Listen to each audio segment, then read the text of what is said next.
Okay, let's dive into this. Welcome to today's Explainer. Today we're exploring a fascinating hero's journey, one that's going to really make you think about what it actually takes to face seemingly impossible odds. We're looking at the story of a small blue fish named Finn. He lived in this beautiful, sunlit river where the light danced on the water, kind of like scattered gold coins.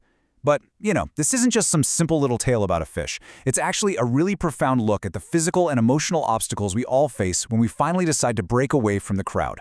So we're going to map out Finn's entire journey, from the safety of his home all the way up to the hidden lake at the river's source, and we'll break down the absolutely incredible transformation he goes through along the way. And this right here is exactly where it all begins. Never swim against the current. I mean, this was the river's golden rule. Literally, every single fish in the river was taught this exact same lesson from the moment they could swim. It cannot be done, it has never been done. This one golden rule completely sets up the incredibly steep, almost impossible odds our protagonist faces right out of the gate. We're dealing with an environment where the word never is treated as an absolute law of nature. The current feeds you, it guides you, and it asks absolutely nothing of you, except to just let go and drift. But here's where we start to see a really fundamental difference in mindset. On one hand, you've got the main school of fish. They're drifting easily, always looking forward, and basically just letting the river guide them, with zero effort. Sounds nice, right? But then you have Finn. Now, Finn is smaller than most, with these fins that faintly shimmer silver at the edges. But more importantly, his mindset is just wired entirely differently. While everyone else is looking forward, drifting lazily with the flow, Finn is always looking backward. He's swimming hard. He's constantly questioning the source. He's always looking up toward those distant blue peaks, wondering what actually lies up there, where the river begins.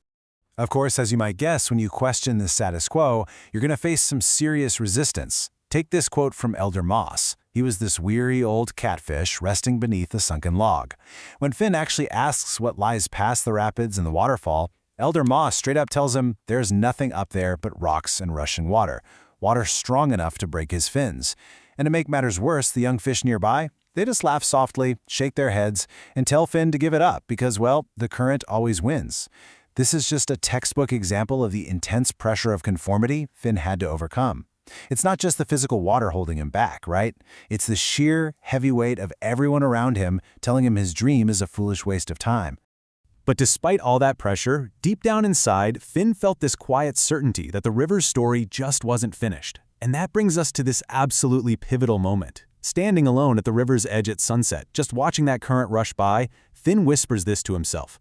Maybe no one has done it, because no one has really tried. Wow. So he takes a deep breath, his muscles tense up, and with one small, trembling push of his fins, he turns against literally everything he had ever been told.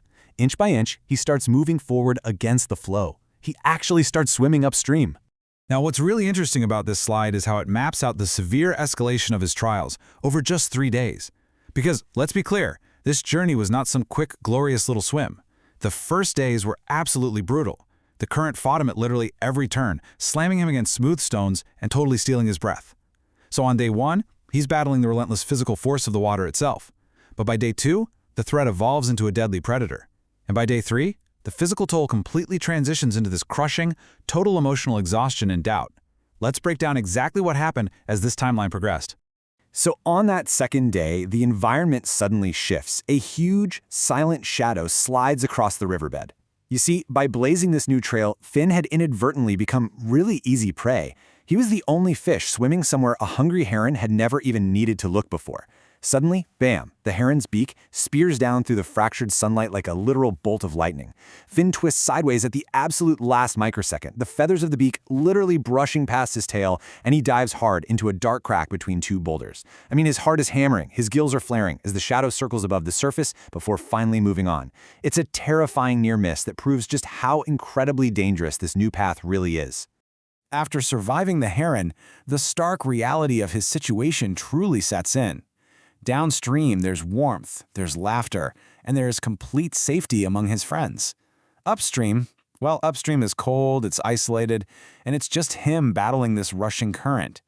As Finn looks back, he sees the faint, glowing shapes of his old friends drifting further and further away in the golden light. He watches that glow just fade completely into the distance. And for the very first time, he truly understands the deep emotional toll of his journey.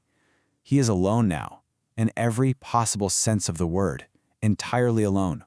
By the third night, all that isolation and fatigue finally catch up to him. Finn is just floating there, motionless in a quiet eddy. He's so tired he can barely even move his fins. Staring down into the dark water, he whispers this quote, "Maybe they were right. Maybe I really can't do this." This is such a crucial moment to pause on, because it really highlights that emotional doubt is so often a much tougher obstacle than the physical water itself. He survived the current, he survived the heron, but surviving his own mind when he has absolutely nothing left in the tank, that is the ultimate test. But right when Finn feels he has absolutely nothing left to give, this unexpected mentor appears. An elder turtle drifts beside him, and this turtle has a shell that is scarred and ancient and eyes that are just calm and deep.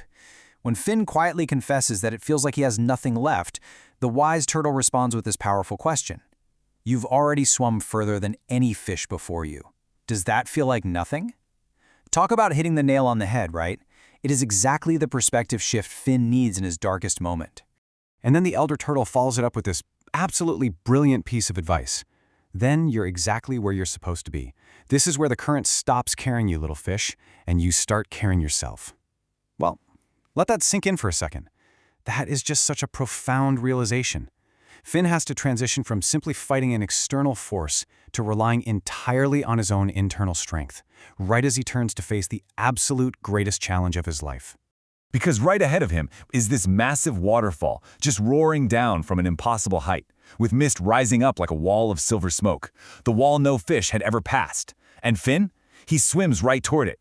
Step 1. He hits the thundering wall of white water and is violently thrown back by the churn.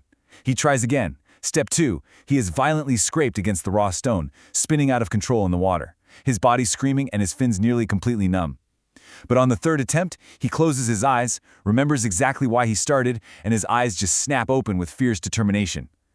In a final, desperate surge forward with absolutely everything he has left inside him, Finn breaks through. And suddenly, there's just silence. And then, an explosion of light. Finn emerges into this breathtaking hidden lake. This is it. This is the source of the river.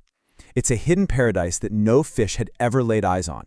The waters are so crystal clear they actually seem to glow from within, and it's ringed by these glowing flowers and gentle cascading waterfalls from all sides. Sunbeams are piercing the water like golden pillars. It is an absolutely stunning visual reward for completing what everyone said was an impossible swim. And this brilliantly illustrates a key point. The paradise itself was beautiful for sure, but as Finn catches his own reflection in the glassy surface above him, he almost doesn't even recognize himself. His transformation is both external and internal. His once smooth fins now carry these faint scars from the rocks in the violent rapids. But internally, he's holding himself completely differently. He's got this steadier posture, standing taller in the water, with a completely unafraid demeanor. He touches a small scar near his fin and he smiles, not sadly, but proudly. The real transformation wasn't the lake. It was the proud, scarred fish reflecting in the water. So Finn eventually makes his return downstream, glowing faintly from the magical waters of the source. And as you can imagine, his survival completely stuns the entire school of fish into absolute silence. When a young fish asks in pure awe if he really made it, Finn explains that it actually wasn't the physical current that almost stopped him. It was believing everyone who said he couldn't do it. He tells them, the moment I stopped listening to that, I started listening to myself. His incredible journey and that one profound realization actually inspire another young fish in the school to finally turn around and look upstream for the very first time. You know, Finn never became the biggest or the fastest fish in the river, but he became the first.